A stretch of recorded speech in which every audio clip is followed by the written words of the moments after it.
Hi everyone. The word ego comes from Latin and means I or me. And the ego is the temporary identity, it's the avatar in a sense. The soul is a wave within the ocean of consciousness, and when a soul chooses an incarnation on this planet, it projects a physical identity into the third dimensional plane that we call by our name. And a good analogy to explain this is the one with a video game. Because when we play a video game, we choose an avatar, we choose a character we're going to play. And while we're playing this video game, we're sometimes so immersed inside the game, inside the adventures of the character, that we forget about all the rest. We forget that we are the consciousness behind the gamepad that is actually observing and guiding the avatar. And if a soul is a wave within the ocean of consciousness, we can see the physical identity as a surfer on a surfboard that is surfing on the wave. So the surfer wants to take control over the wave because he wants to go in that direction or in that direction, until he realizes that if he lets go, and if he allows the wave to guide him and to bring him to shore, it's going to be much more flowing in his life. It's going to be much more fluid. So when we let go of control on our lives, everything gets really much more in the flow, and we allow really the wave that we could call life take us where we need to go when we need it, in the best circumstances we need. So generally when we incarnate, we also choose to erase our memory of what was before, so we have no memory of where we came from, our past lives, etc. But there are a lot of souls that are coming in now that also choose to remember everything, and that's because they want to teach the others about it. In some spiritual communities we have demonized the ego, we have condemned it to death because we think that it imprisons us in this illusion. And it's also an indirect consequence of the ever-growing interest towards Buddhism in the Western world. But there is really a misinterpretation of this fundamental wisdom there. Because the Buddha, when he was meditating under the Bodhi tree, was tempted by Mara. And Mara is depicted as an evil spirit or a demon that comes to tempt the Buddha that is trying to reach enlightenment. So the Buddha challenges Mara, and he actually triumphs over Mara, and he reaches enlightenment. So Mara is really like a metaphor of the ego, of the Buddha's ego, trying to tempt him into earthly lust and desire. The word ego doesn't come from Buddhist culture. The concept of ego as we know it today comes from the early 20th century philosophy, psychology, and especially Freudian psychoanalysis. The spiritual teacher Matt Kahn has a very relevant definition of ego, so I'm going to share it with you today. So, according to him, the ego is like the inflammation of the personality through the overstimulation of our nervous system. When we were children, we became allergic to the collective unconscious, and so we started building up this inflammation, this inflammatory state of the personality, because the personality is also present on the soul level, but in its highest aspect. So the ego allows us to experience that personality, let's say, in a more negative aspect. And so Matt Kahn defines 4 archetypes of egos. So there's self-righteousness, victimhood, entitlement, and neediness. I'm not going to go into details about all of these right here, but I'll put maybe a description in my article on my blog that is linked to this video, so if you want to check that out.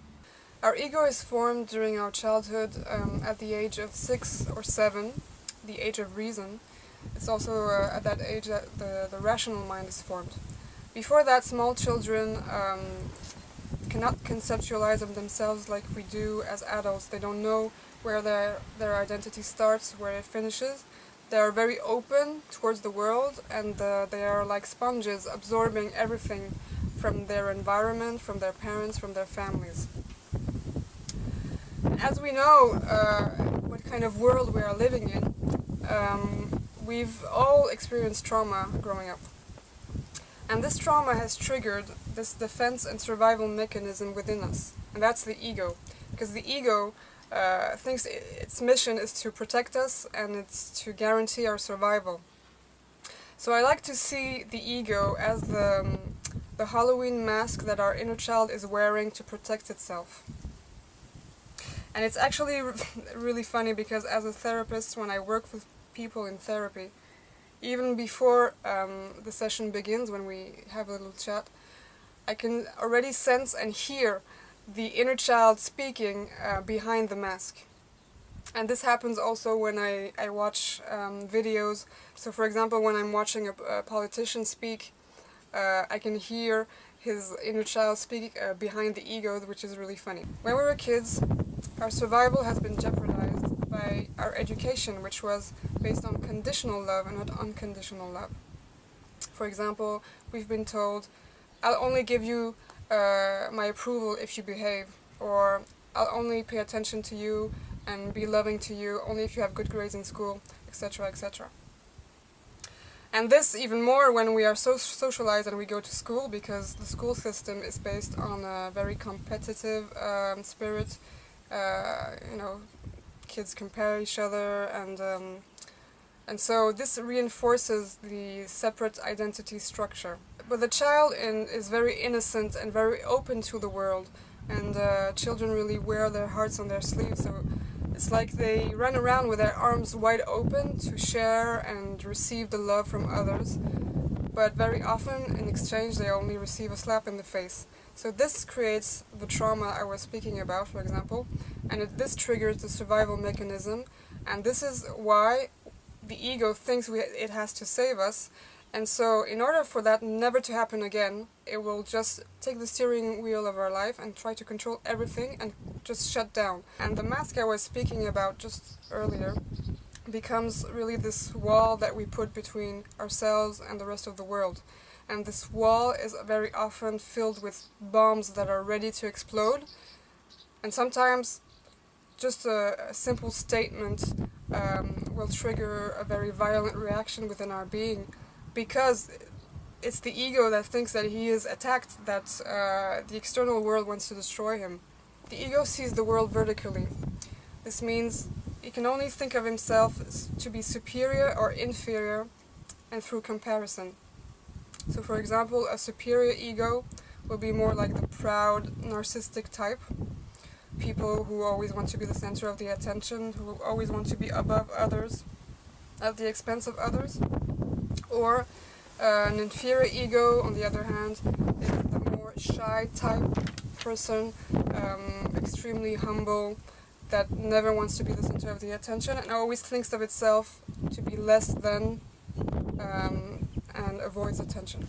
On the other hand, our soul or higher self sees the world horizontally. So unity between all things, equality between all beings, and it integrates the other as the self. Going to war with our ego is very counterproductive and it's very self-hating. Demonizing the ego is like saying that there's a part of us that is divine and the other is not divine, but all that is divine. So when we understand that the cause of our suffering is not our ego, and it's actually all these wounds, all these traumas that we've been through, and that our ego has just tried to avoid them, has tried to protect us from them, then we can really start integrating the ego and start treating it more softly. The truth is, without the ego, the Buddha would not have reached enlightenment. So in that sense, we can really recognize the ego for what it is, which is a servitor to the divine. The ego allows our soul to experience separation, and so it allows us to understand what we are not and reveal what we truly are, which is nothingness and everything at the same time. To start disidentifying with the ego, it's important that we start to question our thoughts, to take a step back. and also to dive deeper into our being and unravel all these wounds, these traumas that we've been through. And we can really see it as a little child that is curled up on himself, only waiting for a loving hand to be lent. So let's really have this courage to lend a hand to this child, to love ourselves unconditionally, to shine the light on all the parts of our beings that we don't want to see, that we have abandoned and forgotten. And telling our egos to shut up is actually literally like saying to a small child in pain to shut up. So, as I assume we don't do that with children in pain, why do we do that to ourselves? The death of ego is a trap. The death of ego does not exist, because death of ego means physical death. It means returning to source. It's the dissolution of ego. So even when we become enlightened beings, our ego does not disappear. It's just that we stop identifying with the ego. And the Buddha, during the course of his life, even though he was enlightened, was regularly tempted by Mara, who came to visit him sometimes. But instead of opposing him or challenging him, he would say, "Ah, my old friend has arrived." And he would invite him to sit next to him as an honored guest, would pour some tea, and just listen to what he had to say to him. Sat Nam.